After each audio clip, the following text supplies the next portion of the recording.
जय हिंद साथियों, स्वागत है आपका self study classes Vishwamit Jain YouTube channel और दोस्तों ऐप में। दोस्तों बहुत सारे स्टूडेंट को ऐप डाउनलोड नहीं करते बन रहा है या फिर कर भी लिया है तो कोर्स भी नहीं देख पा रहे हैं।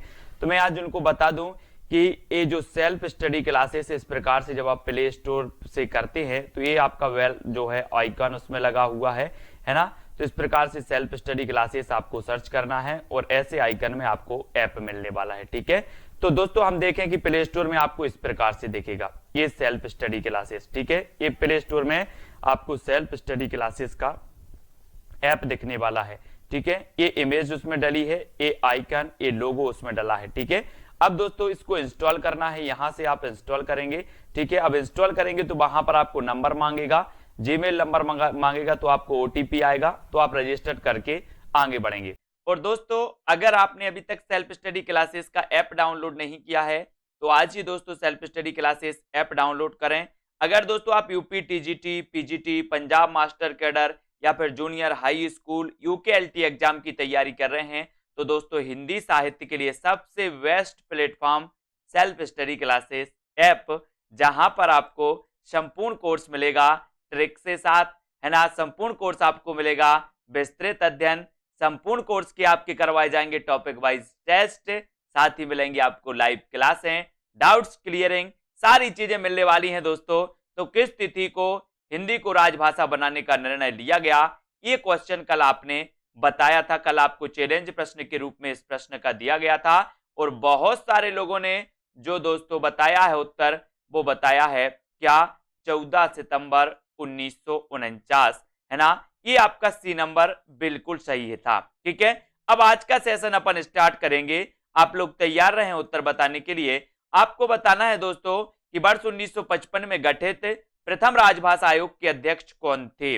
आपको बताना है 1955 में गठित प्रथम राजभाषा आयोग के अध्यक्ष कौन थे। कई बार एग्जाम में पूछा गया और 4 विकल्प है हमारे सामने, तब आपका राइट आंसर क्या हो जाता है 1955 में। 2 सेकंड आपको दिए जाएंगे, फटाफट से उत्तर बताएंगे और आपने बिल्कुल सही आंसर दिया है कि सर बीजी खैर साहब जो थे ये 1955 में गठित राजभाषा आयोग के क्या थे, अध्यक्ष थे। और उत्तर चला जाता है विकल्प नंबर 1 की तरफ। ठीक है, ये नंबर आपका बिल्कुल सही हो जाता है।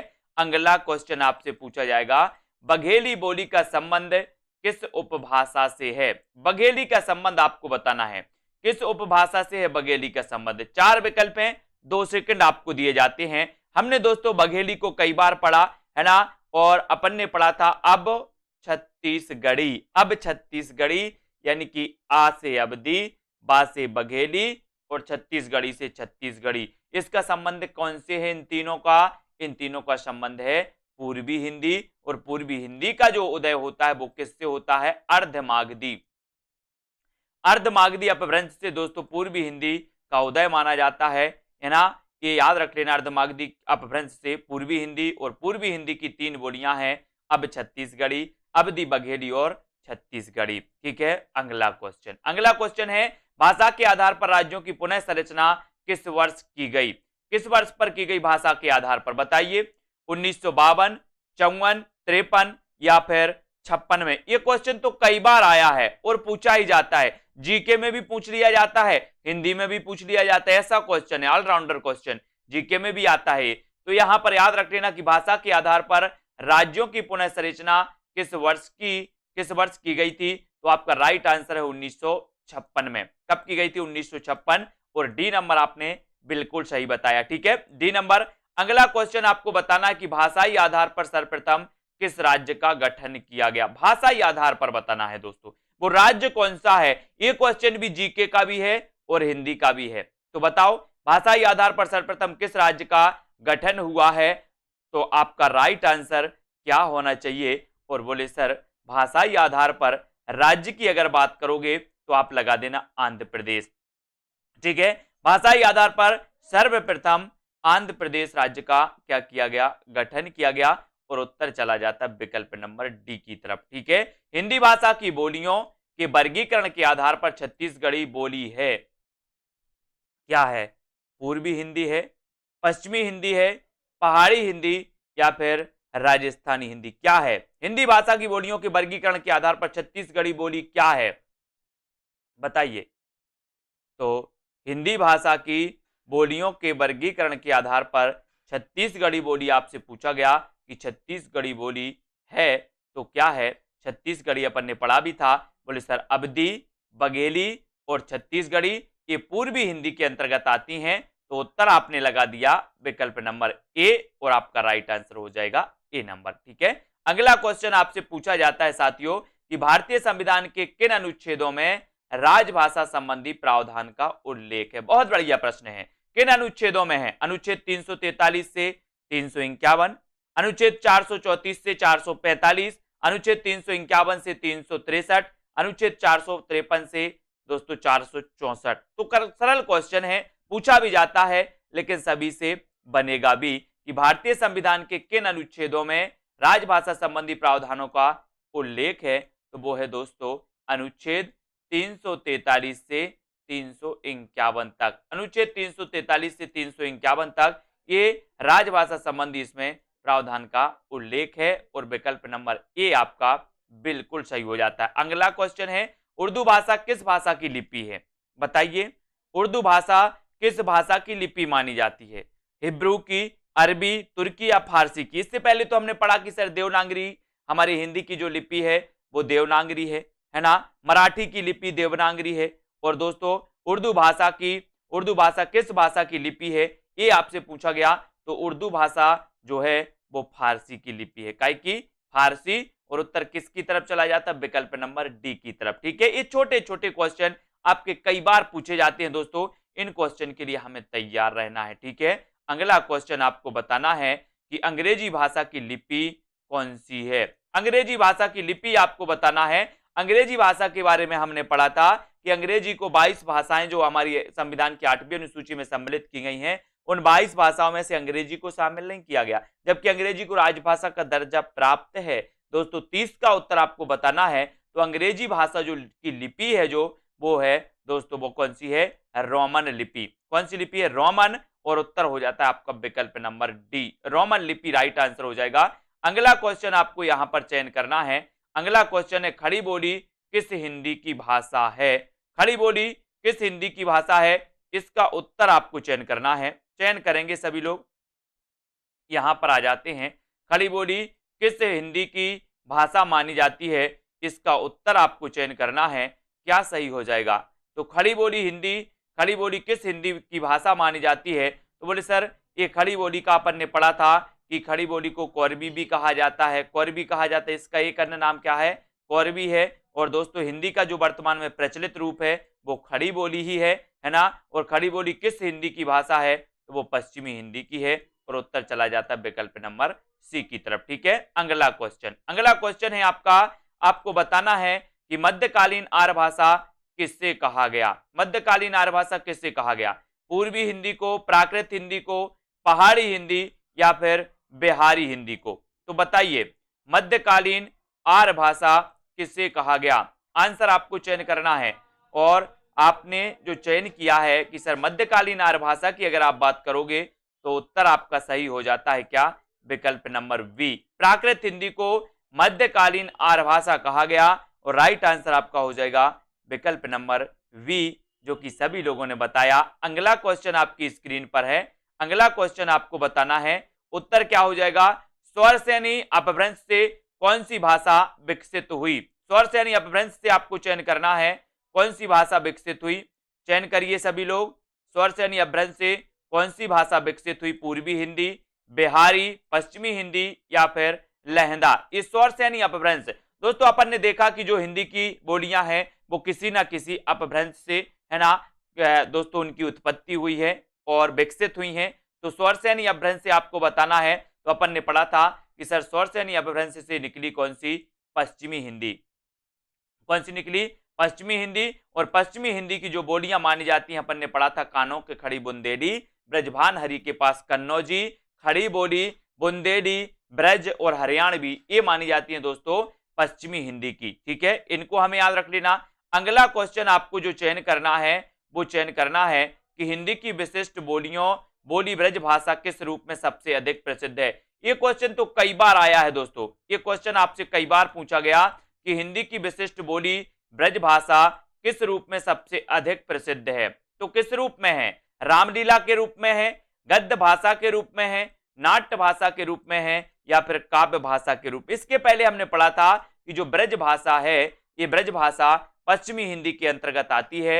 इसकी जो इसका विकास हुआ, ये सौर्स यानी अपभ्रंश से इसका विकास हुआ। और आपने भक्ति काल में देखा होगा कि भक्ति काल में दोस्तों सूरदास कृष्ण काव्य धारा के कवि थे, और कृष्ण काव्य धारा में जो है दोस्तों ब्रज भाषा में अधिकांश काव्य लिखे गए, है ना। तो ये दोस्तों काव्य की भाषा थी, ब्रज भाषा की क्या थी? काव्य भाषा थी। और उत्तर हो जाता है विकल्प नंबर डी, है ना। मगही किस उपभाषा की बोली है? मगही बताना है आपको, मगही। यहां पर 4 विकल्प हैं, मगही के बारे में आपको थोड़ा सा चयन करना है कि किस उपभाषा की बोली है। राजस्थानी की है, पूर्वी हिंदी, पश्चिमी हिंदी, या फिर बिहारी हिंदी की? मगही किस उपभाषा की बोली मानी जाती है? तो यहां पर आपको पता है, अपन ने पढ़ा था कि भोजन में एक मग मैथी, एक मग मैथी काय में? भोजन में। तो इसको याद रखने, बोले बिहारी के भोजन में एक मग मैथी डाल दो। तो बिहारी से बिहारी हिंदी, और बिहारी हिंदी के अंतर्गत जो आती है, भोजन से बना भोजपुरी, ठीक है। दूसरा दोस्तों मग से बना मगही, और मैथी से बना मैथिली। तो ये 3 जो बोलियां हैं दोस्तों, ये बिहारी हिंदी के अंतर्गत आती हैं, और मगही भी बिहारी हिंदी के अंतर्गत आती हैं। बोले भोजन में एक मग मैथी, है ना। ऐसे हमें याद रखना है। अनुच्छेद 351 में किस विषय का वर्णन है? ये 4 विकल्प है हमारे सामने, और आपको 351 का उत्तर बताना है कि 351 में किस विषय का वर्णन है। संघ की राजभाषा संबंधी, उच्चतम न्यायालय की भाषा संबंधी, पत्राचार की भाषा, या हिंदी के विकास के लिए निर्देश हैं। तो 351 में आपको बताना है कि संविधान के अनुच्छेद 351 में किस विषय को लेकर के वर्णन है, प्रावधान है। इसका उत्तर आपको चयन करना है। तो आपने बिल्कुल सही आंसर चयन किया है, और वो आंसर क्या है आपका? वो है दोस्तों विकल्प नंबर डी, कि हिंदी के विकास के लिए इसमें निर्देश दिए गए हैं, और आंसर राइट आंसर हो जाता है आपका डी नंबर, ठीक है। डी जिन्होंने आंसर चयन किया उनका आंसर बिल्कुल सही। और अगला क्वेश्चन, हिंदी भाषा के विकास का सही अनुक्रम कौन सा है? सही अनुक्रम बताना है कौन सा है। पाली, प्राकृत, अपभ्रंश, हिंदी, प्राकृत, अपभ्रंश, हिंदी, पाली, अपभ्रंश, पाली, प्राकृत या हिंदी, है ना। और एक और अपना ऑप्शन यहां आ जाता है, इसको भी अपन देख लेते हैं। सॉरी, यहां पर आता है, इस ऑप्शन को भी इसको देख लेते हैं। ये आपका ऑप्शन है यहां पर कि हिंदी, पाली, प्राकृत, ठीक है। तो कोई बात नहीं, यहां से आपको बताना है। तो सबसे पहले कौन सी आई दोस्तों, है ना, संस्कृत। यहाँ संस्कृत चारों ऑप्शन में सबसे पहले नहीं है, तो संस्कृत छोड़ दो, ठीक है। कौन सी आ गई? पाली, प्राकृत, अपभ्रंश, और फिर हिंदी। यानी कि अपना उत्तर क्या हो जाएगा सही? 1 नंबर ही हो जाएगा सही, ठीक है। 1 नंबर आपका सही हो जाएगा, जो आपने बिल्कुल सही आंसर बताया है। अगला क्वेश्चन है, अगला क्वेश्चन की ओर यहाँ पर बढ़ जाते हैं। अगला क्वेश्चन आपको यहाँ पर बताना है। दक्षिण भारत हिंदी प्रचार सभा का मोस्ट इंपोर्टेंट क्वेश्चन है दोस्तों। दक्षिण भारत हिंदी प्रचार सभा का मुख्यालय कहाँ स्थित है? दक्षिण भारत हिंदी प्रचार सभा का मुख्यालय कहाँ स्थित है? ये क्वेश्चन आपको बताना है। हैदराबाद में, बेंगलोर, चेन्नई, या फिर मैसूर में? मोस्ट इंपोर्टेंट क्वेश्चन जो आपसे पूछा गया कि दक्षिण भारत हिंदी प्रचार सभा का मुख्यालय कहां पर है, और ये दोस्तों क्वेश्चन पूछा ही जाता है। और आपने बिल्कुल सही आंसर भी बताया है कि सर दक्षिण भारत प्रचार सभा का जो मुख्यालय, हिंदी प्रचार सभा का जो मुख्यालय है, वो कहां पर है? चेन्नई में। और उत्तर हो जाता है चेन्नई, सी नंबर, ठीक है। सी आपका बिल्कुल सही। अगला क्वेश्चन है, अधोलिखित में कौन उत्तर प्रदेश की बोली नहीं है? बताइए, उत्तर प्रदेश की कौन सी नहीं है? इसका चयन करिए। ब्रजभाषा, अवधी, भोजपुरी, या फिर बघेली? कौन सी उत्तर प्रदेश की बोली नहीं है? बताइए। और ब्रज तो है, अवधी भी है, बघेली भी है, भोजपुरी भी है, लेकिन कौन सी नहीं है? बघेली नहीं है, है ना। ये बघेल खंड से संबंधित आती है दोस्तों। मध्य प्रदेश के कई हिस्सों में ये बघेली बोली जाती है, ठीक है। तो ये बोली उत्तर प्रदेश से संबंधित नहीं है। कौन सी? बघेली। और ये बघेली पूर्वी हिंदी से संबंधित है, ये आपको याद रख लेना। अब आपको बताना है साला और जामात को छत्तीसगढ़ी में क्या कहते हैं? साला और जामात को छत्तीसगढ़ी में क्या कहते हैं? बताइए। छत्तीसगढ़ी बोली में, ये छत्तीसगढ़ी पूर्वी हिंदी की है दोस्तों। तो साला और जामात को छत्तीसगढ़ी में क्या कहते हैं? ये क्वेश्चन पूछा गया है, और उत्तर है कि साला को सारा और जामात को जाबर, है ना, सारा और जाबर, ये छत्तीसगढ़ी में कहा जाता है और उत्तर बी नंबर आपका बिल्कुल सही हो जाता है। ठीक है, फिर अगला क्वेश्चन आपकी स्क्रीन पर, बहराइच, सुल्तानपुर, रायबरेली किस बोली के ये क्षेत्र माने जाते हैं? बहराइच, सुल्तानपुर, रायबरेली किस बोली के क्षेत्र है? छत्तीसगढ़ी, बघेली, ब्रजभाषा या फिर अवधी के? बताइए क्वेश्चन का आंसर। बहराइच, सुल्तानपुर, रायबरेली किस बोली के क्षेत्र माने जाते हैं? तो आपने बिल्कुल सही आंसर चयन किया है कि सर बहराइच, सुल्तानपुर और रायबरेली ये अवधी के क्षेत्र हैं। काय के? अवधी के। अवधी यानी डी नंबर, डी आपका अवधी बिल्कुल सही हो जाएगा। इनको आपको डी नंबर याद रखना। ठीक है, अयऊ शब्द निम्न में से किस बोली का शब्द है? बताइए, अयऊ जो है ये शब्द बताओ किस बोली का शब्द है? ऐसे भी क्वेश्चन आते हैं, ये कुछ गिने चुने शब्द होते हैं जो आपसे पूछे जाते हैं। तो किस बोली का शब्द है? 4 विकल्प हैं, भोजपुरी, अवधी, खड़ी बोली या फिर ब्रज भाषा के। तो ये राइट आंसर आपको चयन करना है। और बोले सर इतना अच्छा क्वेश्चन है, इतना सरल क्वेश्चन है कि अयऊ शब्द किस बोली का शब्द है, तो उत्तर चला जाता है ब्रज की तरफ और ब्रज आपका सही हो जाता है सी नंबर। ठीक है, सी आपका राइट आंसर। खड़ी बोली को किस अन्य नाम से जाना जाता है? खड़ी बोली को किस अन्य नाम से जाना जाता है? बताइए। ये क्वेश्चन कई बार आया और मैंने भी आपको बताया है कि पश्चिमी हिंदी में दोस्तों हरियाणवी और खड़ी बोली ऐसी हैं, जैसे हरियाणवी का दूसरा नाम बांगरू है और दोस्तों खड़ी बोली का जो दूसरा नाम है जो आपसे पूछा गया है वो उत्तर तो आपको बताना है कि बोले सर खड़ी बोली को किस अन्य नाम से जाना जाता, तो उत्तर चला जाता है कोरबी बोली। कोरबी यानी बी आपका सही हो जाएगा। भाषा वह साधन है जिसके द्वारा मनुष्य अपने विचार दूसरों तक भली भांति प्रकट कर सकता है।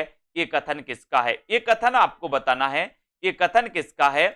तो भाषा वह साधन है जिसके द्वारा मनुष्य अपने विचार दूसरों तक भली भांति प्रकट कर सकता है। ये कथन किसका है? तो ये कथन और एक क्वेश्चन ये बहुत ही बढ़िया है, कई बार पूछा गया है और ये कहा था कामता प्रसाद गुरु ने कि भाषा वह साधन है जिसके द्वारा मनुष्य अपने विचारों को एक दूसरे तक भली भांति प्रकट कर सकते हैं। और उत्तर आपका बी की तरफ चला जाता है। बी नंबर आपका बिल्कुल सही हो जाता है। और अगले क्वेश्चन की ओर हम यहां पर बढ़ेंगे कि भारत में सर्वाधिक बोली जाने वाली भाषा कौन सी है?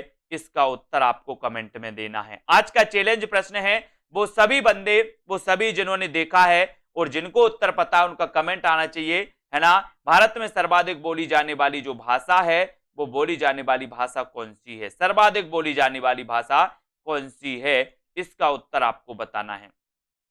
ठीक है, सभी लोग कमेंट में लिखेंगे उत्तर आपका क्या होता है। आपका चैलेंज प्रश्न है। और इसी प्रकार रात्रि 8 बजे रोज हम दोस्तों हिंदी व्याकरण, हिंदी भाषा से संबंधित महत्वपूर्ण प्रश्न जो परीक्षाओं में आए हुए हैं उन प्रश्नों को पढ़ते हैं। ठीक है, तो इस सीरीज से सभी लोग निरंतर जुड़े रहें। और आज के वीडियो के लिए दोस्तों इतना ही। सभी लोग सेल्फ स्टडी क्लासेस ऐप जरूर डाउनलोड कर लें और जिनको भी कोर्स में एडमिशन लेना है वो जल्दी एडमिशन ले लें साथियों। ठीक है, आज के वीडियो के लिए बस इतना ही। जय हिंद। बहुत सारे स्टूडेंट को ऐप डाउनलोड नहीं करते बन रहा है या फिर कर भी लिया है तो कोर्स भी नहीं देख पा रहे हैं। तो मैं आज उनको बता दूं कि ये जो सेल्फ स्टडी क्लासेस इस प्रकार से जब आप प्ले स्टोर से करते हैं तो ये आपका वेल जो है आइकन उसमें लगा हुआ है ना। तो इस प्रकार से सेल्फ स्टडी क्लासेस आपको सर्च करना है और ऐसे आइकन में आपको ऐप मिलने वाला है। ठीक है, तो दोस्तों हम देखें कि प्ले स्टोर में आपको इस प्रकार से दिखेगा ये सेल्फ स्टडी क्लासेस। ठीक है, ये प्ले स्टोर में आपको सेल्फ स्टडी क्लासेस का ऐप दिखने वाला है। ठीक है, ये इमेज उसमें डली है, ये आइकन, ये लोगो उसमें डला है। ठीक है, अब दोस्तों इसको इंस्टॉल करना है, यहां से आप इंस्टॉल करेंगे। ठीक है, अब इंस्टॉल करेंगे तो वहां पर आपको नंबर मांगेगा, जीमेल नंबर मांगेगा, तो आपको ओटीपी आएगा, तो आप रजिस्टर करके आगे बढ़ेंगे।